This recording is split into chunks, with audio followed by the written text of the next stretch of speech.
மகா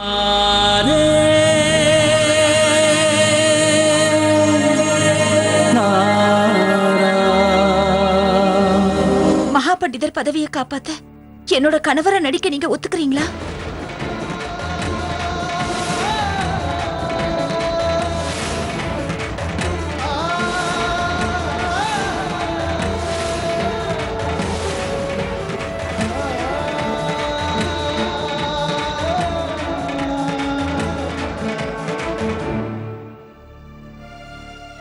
நீங்க கொஞ்ச நேரம் ஓய்வெடுங்க.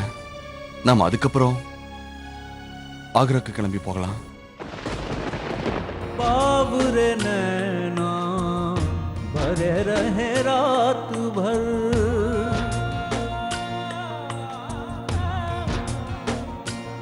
ओ बाबुरे नैना भरे रहे रात भर.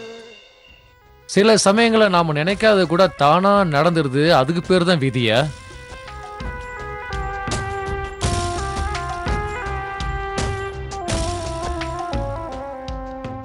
அம்மா நிச்சயமா இந்த விஷயத்தை எப்படியும் கண்டுபிடிச்சிருவாங்க. அவங்க இது உண்மைன்னு தெரிஞ்சுக்கிறதுக்காகவாது நீ இங்க வராம ராத்திரி ஃபுல்லா நீ அங்க தங்கி இருக்கணும். அந்த ராதிகாவும் கூட தங்கி இருக்கணும். ரொம்ப நல்லா இருக்குமே, அது ரொம்ப நல்லா இருக்குமே. அம்மா மட்டும் இந்த உண்மையை கண்டுபிடிச்சிட்டாங்கன்னா அவன் நிலைமை என்ன ஆகும்? கனிகா கல்யாணம் இல்லைன்னு ஆயிடுமே, என்னோட தங்கச்சி. இது எல்லாத்துக்கும் காரணம் நான் தான் தெரியாமலே நடந்தா எவ்வளவு நல்லா இருக்கும். அதுக்கப்புறம் என்னுடைய பழைய இடத்துக்கு நான் திரும்பவும் வந்துடுவேன். அதுக்கப்புறம் நான் இந்த வீட்டுல என் இஷ்டத்துக்கு எல்லா வேலையும் செய்வேன். என்னங்க ஒரு நிமிஷம், சாப்பாடு ஆறி போகுது, வாங்க. எப்ப பாரு குறுக்க பூந்து என் மூட ஸ்பாயில் பண்றது உன்னோட வேலையா இருக்கே. இன்னைக்கு நான் எவ்வளவு சந்தோஷமா இருக்கேன்னு தெரியுமா? இன்னைக்கு ராத்திரி பூரா நான் இப்படியே குடிச்சுக்கிட்டே இருக்க போறேன். எனக்கு சாப்பாடெல்லாம் வேணாம், உனக்கு பச்சா நீ போய் சாப்பிடு.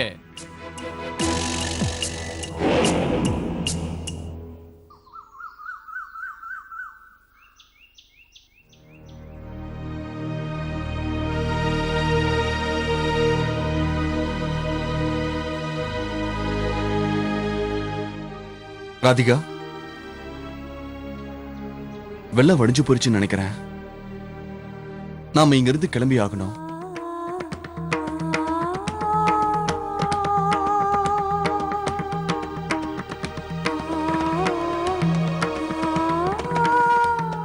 நம்ம சீக்கிரமா புறப்பட்டு அவங்கவுங்க வீட்டுக்கு போய் ஆகணும்.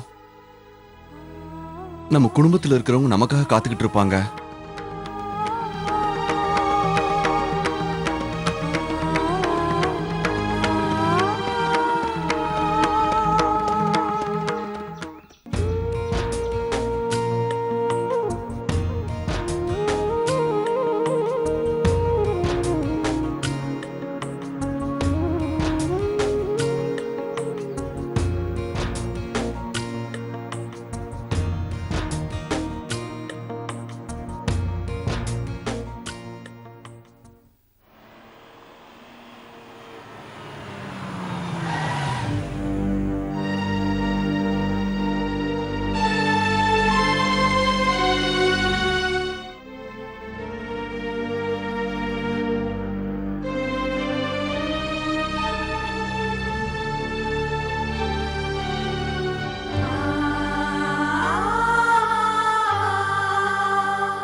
நான் உங்க கூட சில பேரை சந்தன்பூருக்கு அனுப்புறேன்.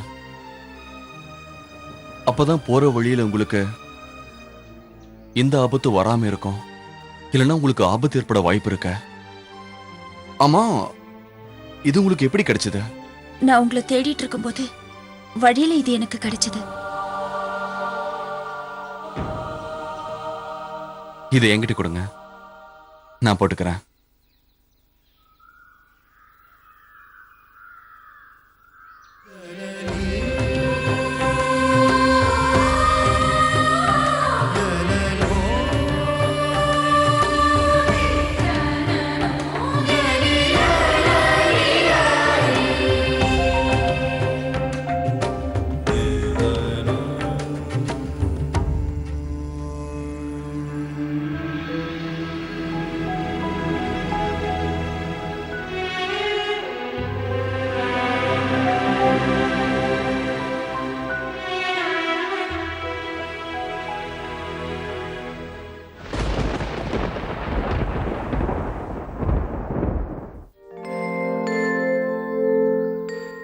நல்ல வேளை இந்த லாக்கெட் கிடைச்சது.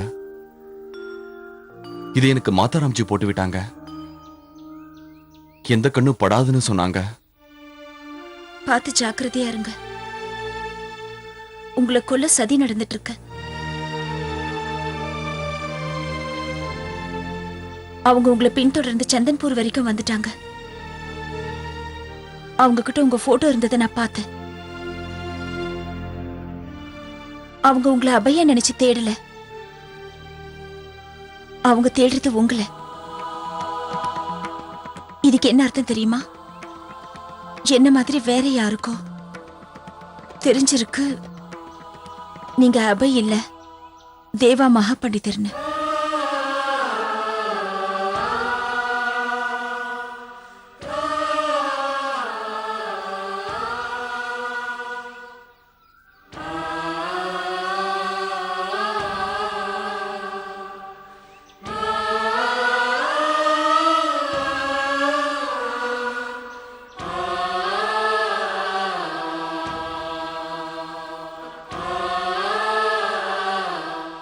உங்களை நீங்களே எவ்வளவுதான் தடுத்து நிறுத்தினாலும், என்ன சொல்லி எங்களை சமாதானப்படுத்தினாலும் என்னோட மனசுக்கு தெரியும் நீங்க கண்டிப்பா வருவீங்க.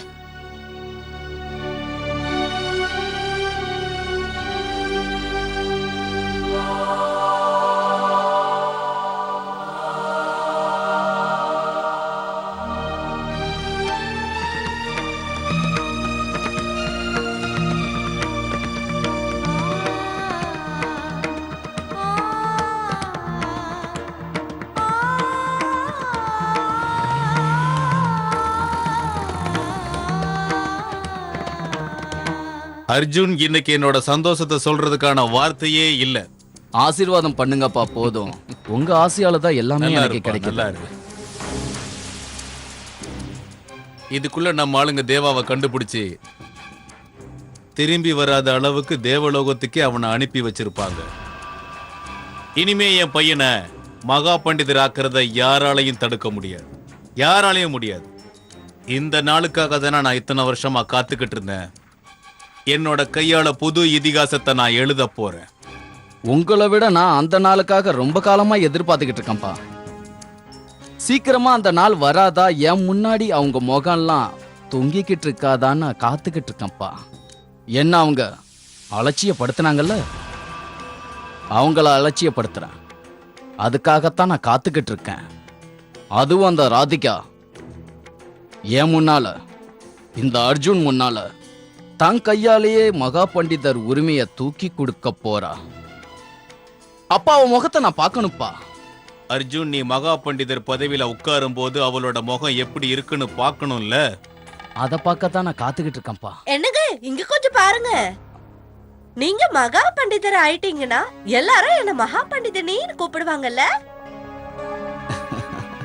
அதனாலதான் பதவி ஏற்பு விழாவுக்காக நான் புது ட்ரெஸ் போய் எடுத்துட்டு வந்தேன். இங்க பாருங்க, இது சாரி நல்லா இருக்கா?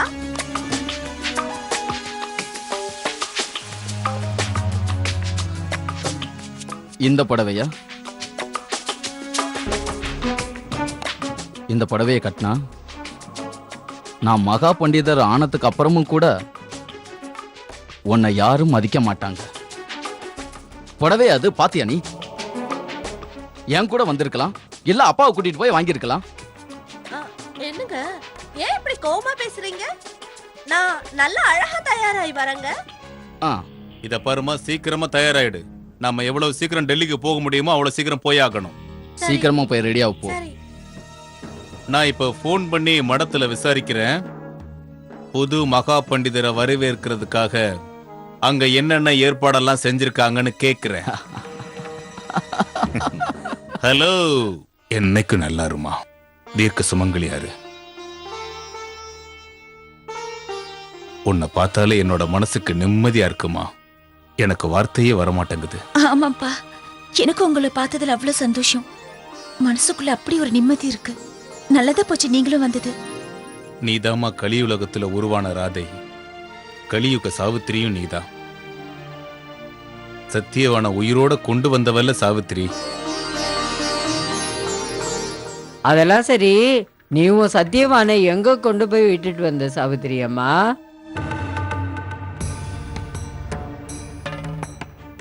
எங்க தேவா மாப்பிள? எங்க அவரு உன் கூட வரலையா?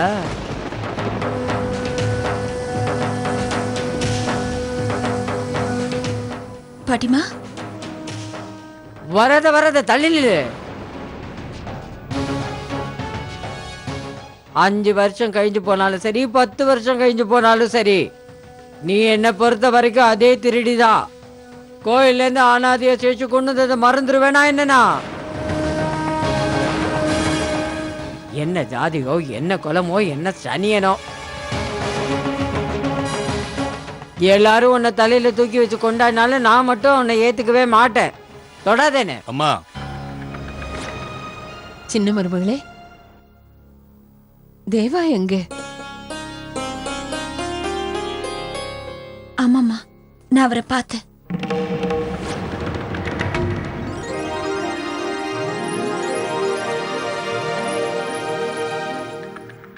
இந்த சுஷில் என்ன கொஞ்சம் கூட பொறுப்பில்லாதவனா இருக்கா. பெருசா அவ்வளோ தூரம் என்கிட்ட என்னென்னமோ சொன்னான். அவன் போட்ட திட்டத்தையும் மீறி வந்துட்டானா என்ன அவன்?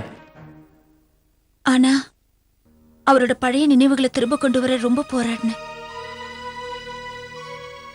ஆனா அவரு வீட்டுக்கு வர்றதுக்கு மறுத்துட்டாருமா. என்ன?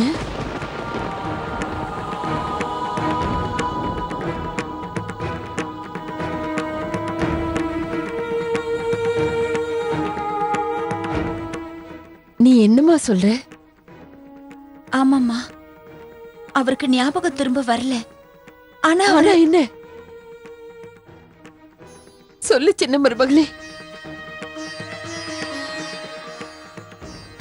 அப்ப தேவாவுக்கு பழைய ஞாபகம் திரும்பி வரலன்னா அவனால எப்படிமா நம்ம கிட்ட திரும்பி வர முடியும்? மகா பண்டிதர் பதவியில இருக்க வேண்டியவன் அவன்தான். அது தப்பான கைக்கு மாறிட போகுது. நல்ல வேளை அந்த கடவுள் என்னோட நம்பிக்கையை வீணாக்கல. ரஜன் சொன்னது உண்மைதான் மாதாராம்ஜி. அபே மாப்ள நேத்து ராத்திரி சந்தன்பூர்ல ராதிகா கூட தான் இருந்திருக்காரு. என்ன சொல்ற அனுமான்?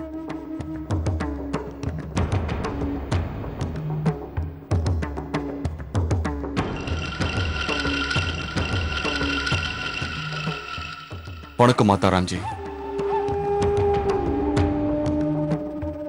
நல்லா இருங்க, நல்லா இருங்க.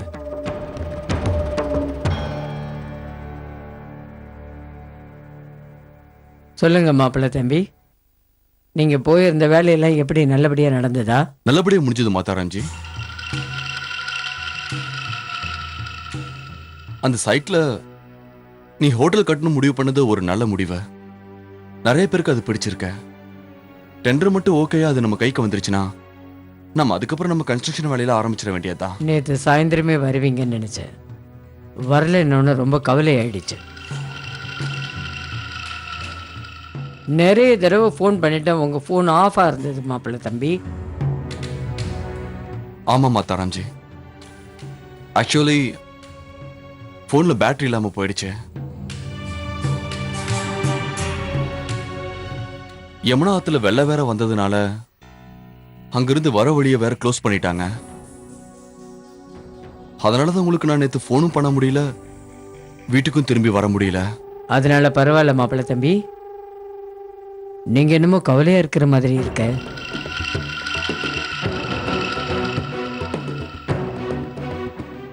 ஒண்ணுல மாதாராம்ஜி, வேலை கொஞ்சம் அதிகம். அதனாலதான் அதனாலதான் உங்களுக்கு பார்க்கறதுக்கு அப்படி இருக்க. கலப்புக்கும் கவலைக்கு நிறைய வித்தியாசம் இருக்குல்ல மாப்பிள்ளை தம்பி. அந்த பொண்ணு ஒருவேளை என்ன அவ பேரு ராதிகா, அவளை பத்தி யோசிச்சு யோசிச்சு கவலைப்படுறீங்களா மாப்பிள்ளை தம்பி?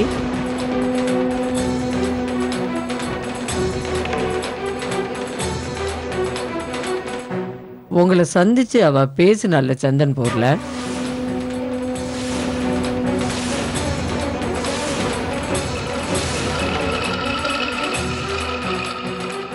இல்ல மாதாராம்ஜி,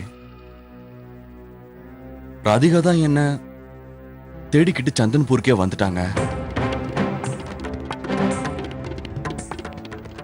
நான் உங்க கணவனா நடிக்கணும்னு என்கிட்ட கேட்டாங்க.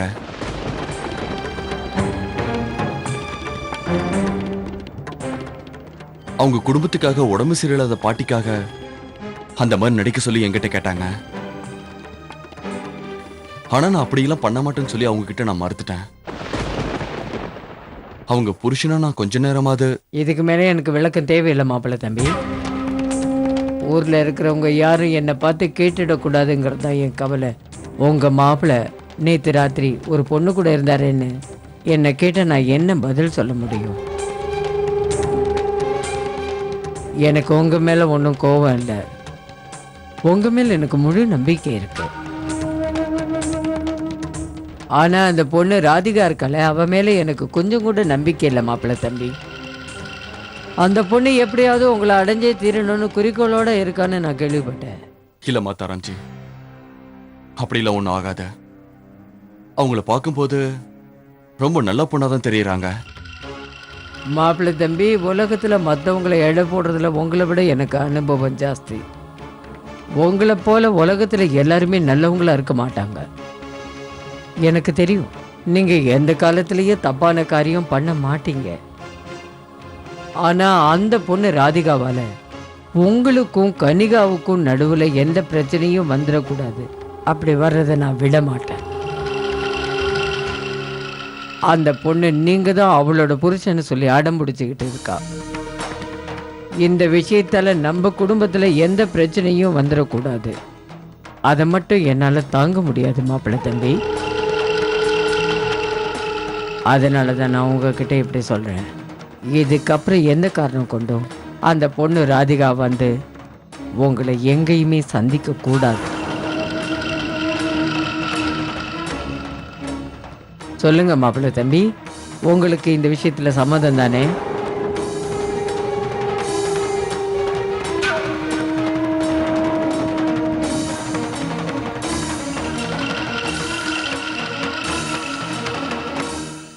சம்பந்தி, நீங்க எதுக்கும் கவலைப்படாம இருங்க. ராதிகா தான் இவ்வளவு நம்பிக்கையா சொல்றாள்ல, தேவா மாப்பிள்ள கண்டிப்பா திரும்பி வந்துருவாரு. 5 வருஷம் முடிஞ்சதுக்கு அப்புறமா தானே அவர் இறந்துட்டாருன்னு சொல்லணும். ஆனா ராதிகாவோட நம்பிக்கையை பார்க்கும்போது நம்ம எல்லாருக்குமே ஒரு நம்பிக்கை வருது இல்ல. என்னோட மனசு சொல்லுது சம்பந்தி, நிச்சயமா ராதிகா தன்னோட நம்பிக்கையில ஜெயிச்சிருவா. அம்மா, அவர் வருவாருங்கிற முழு நம்பிக்கை எனக்கு இருக்கு. நீங்க கவலைப்படாதீங்க. என்ன யோசிக்கிறீங்க மாப்பிள்ளை தம்பி? நான் சொன்னதுல உங்களுக்கு சம்மதம்னா இதுக்கப்புறம் நீங்க எப்பவுமே அந்த ராதிகாவை பார்க்கவே கூடாது.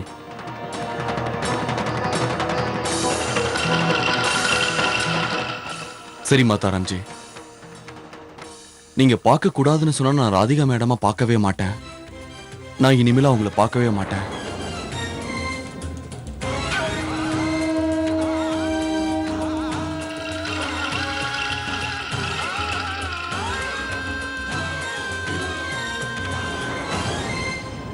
Ah